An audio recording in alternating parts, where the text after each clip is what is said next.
கருத்து கணிப்புன்றது நாடாளுமன்றத்திற்காக எடுக்கப்பட்டது அப்படின்ற ஒரு பார்வையும், இங்க விஜய்ன்ற ஃபேக்டர் அவங்க தீர்மானிக்கும் சக்தி, அவங்க கிளியர் டேட்டாவை கொடுத்துட்டுலாம் அவங்க பேசல.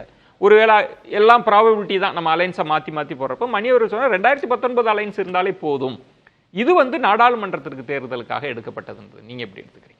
உங்களுக்கு ஒரு சவால் நெருக்கடி இருக்குன்றது தான். இல்ல, கருத்து கணிப்புகளை எப்பொழுதுமே முழுமையாக நாங்கள் நம்பி கிடையாது. எப்பொழுதுமே கருத்து கணிப்பு தான் நம்மளுடைய செயல்பாடுகளுக்கான அளவுகோல் அப்படிங்கிறதும் திமுக ஒருபோதும் சொன்னது கிடையாது. இதை இப்ப கருத்து கணிப்பை ஒட்டி இப்ப நம்ம பேசணும் அப்படிங்கிறதுனாலதான் நேற்றைக்கு அமைச்சர்கள்லாம் கூட அதை பத்தின ஒரு ஒப்பீனியன் சொன்னாங்க.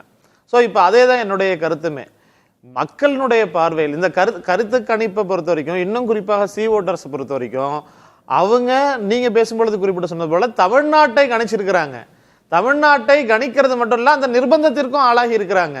ஏன்னா நீங்க C voters all over India நீங்க எடுத்து பார்த்தீங்க அப்படின்னு சொன்னீங்கன்னா, ஆல் ஓவர் இந்தியால பாஜக வலிமை இல்லாத மாநிலங்கள்ல கூட பாஜக வலிமையாக இருக்குது, அங்கதான் அதிகமான இடங்கள்ல வெற்றி பெறும் அப்படின்னு சொல்லியிருப்பாங்க.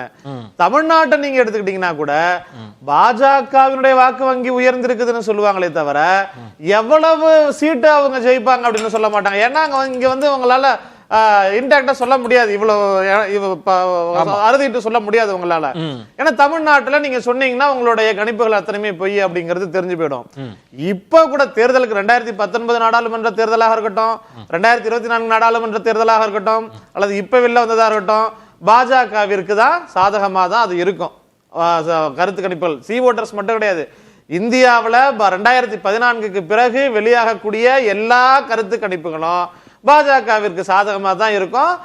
ஜென்ராம் சார் சொன்னது போல தமிழ்நாட்டில் வந்த எதிர்கட்சிகள் உடையமா எல்லாம் பேசுவாங்க. ஆனா ஆல் ஓவர் இந்தியா போகும்போது அவங்க தலைவர்கள் கூட்டணி வச்சுக்கலாம், ஆனா தொண்டர்கள் வைக்க மாட்டாங்க. அது எடுபடாது. ஏன்னா மோடியினுடைய பிம்பத்துக்கு முன்னாடி இதெல்லாம் அப்படின்னு எல்லாம் பேசுவாங்க. நாங்க என்ன சொல்றோம், தமிழ்நாட்டை பொறுத்த வரைக்கும் கருத்து கணிப்பு இருக்குது இல்ல, நாடாளுமன்ற தேர்தலை ஒட்டி அவங்க எடுத்தாங்க, அதெல்லாம் தாண்டி இன்றைக்கு தமிழ்நாட்டினுடைய முதலமைச்சரினுடைய செல்வாக்கு அப்படிங்கிறது தமிழ்நாட்டை தாண்டி இந்திய அளவில் உயர்ந்திருக்குது. தமிழ்நாட்டினுடைய முதலமைச்சர் மாண்புமிகு தளபதி அவர்கள் என்ன திட்டங்களை அறிவிக்கிறாரு, என்னென்ன ஸ்கீம்ஸ் இம்ப்ளிமெண்ட் பண்றாங்க, வெல்ஃபேர் ஸ்கீம் அப்படிங்கிறத பாஜக ஆளக்கூடிய மாநிலங்களும் அதை கூர்ந்து கவனிச்சு அதை செயல்படுத்தக்கூடிய இடத்துல இருந்துட்டு இருக்குது.